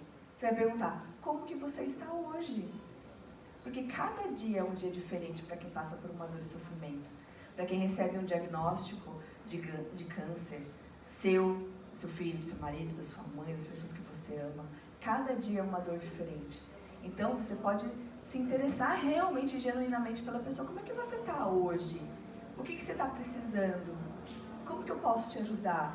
Essas coisas mudam de uma superficialidade educada, que é um pé no saco, para um interesse genuíno dessa pessoa como ser humano único, que está passando por uma situação única, que as pessoas reagem de maneira diferente. Você está se interessando por esse ser humano. Esse ser humano foi salvo por Cristo. Jesus pagou o preço por essa pessoa. Deus amou o mundo. Então a gente mostra o amor levando em consideração a dor e a individualidade de cada um. Nós não somos um grupo homogêneo. Não pode ser. Não ofereça ajuda generalizada. E aqui, gente, eu sei que tem uma frase também de clichê. Tati, se você precisar, por favor, de alguma coisa, me avisa, que eu vou com muito prazer fazer. Agora você imagina, você não imagina, mas a pessoa que está na dor e no sofrimento, que está ali perdida, que não sabe nem por onde começa a orar, você está jogando mais uma tarefa para ela. Além dela lidar com a própria dor, ela tem que pensar, bom, o que eu preciso agora? Não sei. O que eu preciso? Não sei. Ela nem pensa que daqui a pouco ela vai precisar comer e que precisava começar a cozinhar, dependendo da dor. Ela nem lembra que eu preciso ir para o médico e eu preciso de transporte. A pessoa está perdida na dor e no sofrimento. Então você, até porque assim, imagina, eu vou precisar de almoço. Aí eu ligo 11h30 e falo assim, Tati, eu preciso almoçar. Aí a Tati está com o fogão quebrado. Está fazendo uma reforma na cozinha dela. Ela vai falar para mim, eu não posso te ajudar, eu estou com o fogão quebrado. E aí você tem dois problemas. Porque a Tati não pode te ajudar, você pensou, chamou alguém que não pode te ajudar. E isso é um processo muito doloroso, muito difícil para quem está numa dor e num sofrimento precisando de ajuda. O que você pode fazer? Eu não sei cozinhar, mas eu sei passar um pano na casa. Tati, vou para sua casa passar um pano na sua casa. Que dia que você acha melhor? Ela vai falar. Vou levar uma comida para você, porque eu sei cozinhar. Então eu vou fazer isso para você. Quando é que você tem médico, retorno? Eu vou levar você. Porque eu dirijo e eu posso fazer isso. Agora, quem não dirige não pode fazer. Vai fazer o quê? Você não tem carro, você não dirige, como que você vai ajudar no transporte dessa pessoa? É um fardo que quem está sofrendo não consegue. E aí, no final das contas, ela nem pede ajuda. Porque uma outra coisa que não é que a gente está endossando, mas você tem que pensar, é difícil pedir ajuda. É difícil você falar assim, eu estou precisando de ajuda, por favor, me ajude. Né? Então, se você quer realmente ajudar e ser uma pessoa efetiva na vida de alguém que está sofrendo, vá e oferece o que você consegue, seja específico naquilo que você pode ajudar. E não os condene, dizendo que você está assim por sua culpa. Você é uma burra e fez tudo errado. Agora você vai sofrer no mármore do inferno. Pronto. A dor e o sofrimento dessa pessoa estão multiplicadas por muito mais dores, né? Então, não vamos fazer isso, gente. Não vamos fazer isso. Vamos lembrar... Graça pra hoje. Gente, a Tati tem um blog que eu não sabia. Graça pra hoje. Olha só. Gálatas fala... Gálatas 6, de 2 a 5. É um texto muito interessante e com isso eu vou terminar mais ou menos. Esse texto ele fala o seguinte, a primeira parte de graça desse texto ele fala o seguinte, que quando a gente tem um fardo, que a gente tem que ajudar os outros a carregar esse fardo. Mas logo em seguida ele fala que cada um deve carregar o seu fardo. Que no português eles usam a mesma palavra, mas no original não é a mesma palavra, porque eles os dois versículos não estão falando da mesma coisa. O primeiro fardo que a gente tem que ajudar a outra pessoa é esse fardo aqui. Imagina como é que tá esse burrinho, minha gente. Isso aqui é Índia. Imagina, ele tá ali super sussa, #pleno, tranquilo, feliz. Não. Porque ele está carregando, além dessa pessoa, toda essa carga. Então, nos momentos em que a carga que a gente tem que carregar é muito maior do que as nossas forças, a gente precisa de alguém para carregar junto essa carga, esse fardo. E é isso que toda essa primeira parte falou, dessa amizade.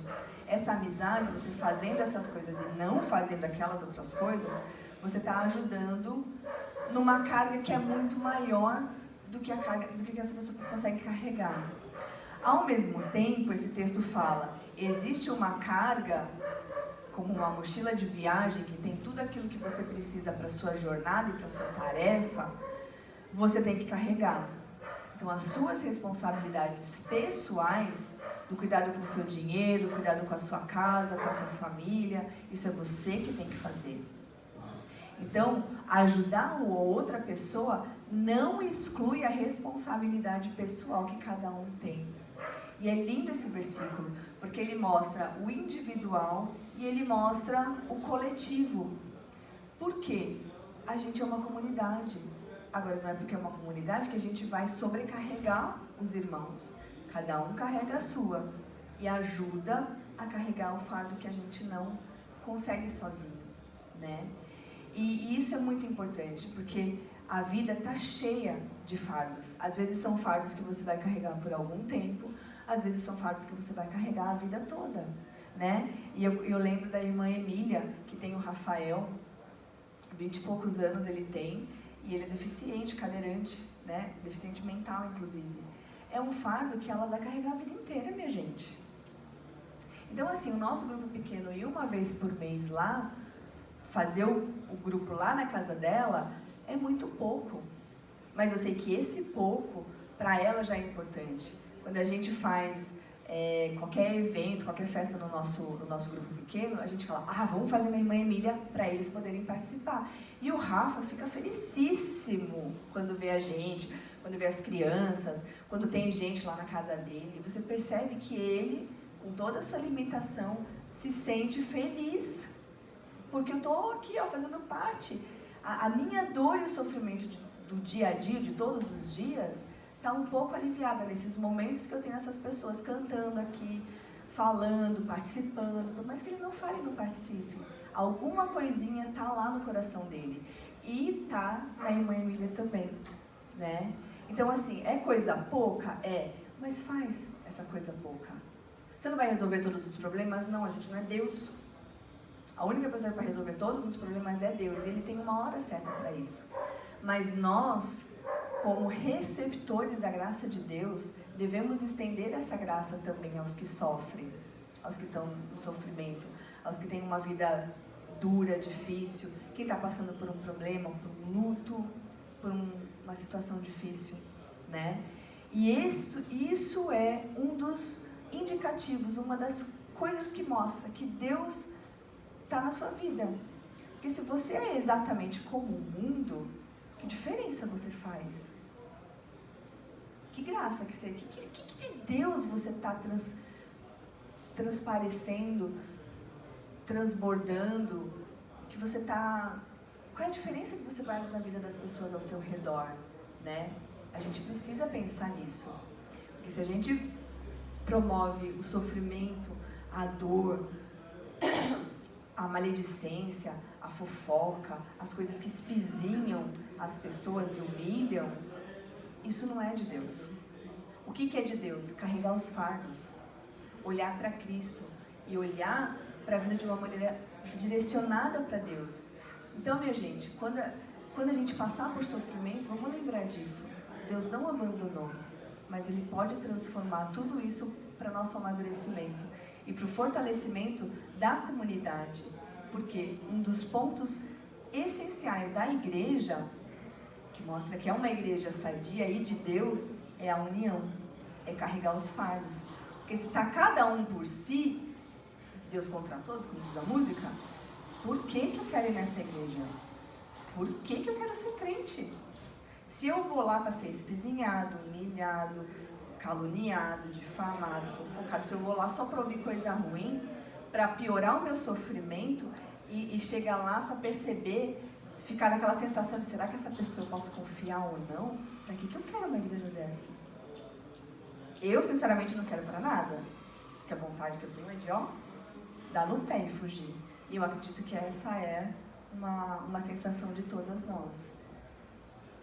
E é isso, minha gente. Era isso que eu tinha para falar. A gente precisa passar por sofrimento com dignidade. Não como abandonados por Deus, porque não somos abandonados. Continuamos filhos de Deus, ainda que no vale da sombra da morte. Tá bom? Vamos então orar? Senhor Jesus, nos ajuda, Pai. Obrigada por esse dia. Obrigada porque as Tuas misericórdias se renovaram. Nos ajuda a olhar com os olhos do Senhor para as nossas situações, as dores da nossa vida, para as coisas que acontecem conosco, com os olhos de misericórdia, com graça, com dignidade, com amor, com serviço, principalmente para que tudo aquilo que é a nossa vida seja para a glória do Senhor, inclusive a nossa dor, a nossa doença, o nosso sofrimento, que ela reflita o Senhor Jesus Cristo para as pessoas que estão ao nosso redor, papai. Nos ajuda a sermos amigas e irmãs fiéis, leais e que servem ao Senhor Jesus, servindo também as pessoas que estão ao nosso redor. Pai, nos ajuda porque tudo isso é muito difícil. Na verdade, isso é impossível se o Senhor Jesus não nos fortalecer. Por isso, ajuda, limpa o nosso coração e nos fortalece para que o teu corpo também esteja fortalecido.